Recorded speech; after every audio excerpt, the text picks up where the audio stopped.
Friends, today మా ఈరోజు మా స్పెషల్ ఏంటో తెలుసా మీకు? వేడి వేడి కర్రీ. అన్నం, చికెన్ కర్రీ. నేనైతే చికెన్ ఈరోజు ఘాటుగా వేసుకున్నా, ఎందుకంటే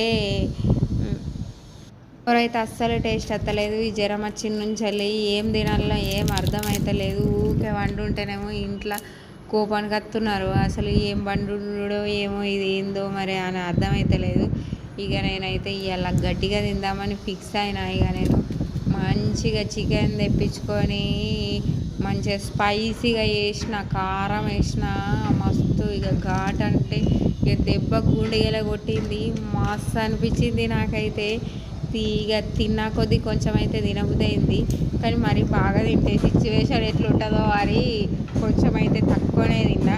ఈ జ్వరం అయితే మామూలుగా చికెన్ తినద్దని అంటారు కదా, నా నోరు టేస్ట్ కోసమని చికెన్ ఘాటుగా వేసుకొని అప్పాలు కలుపుకొని అయితే తిన్నా.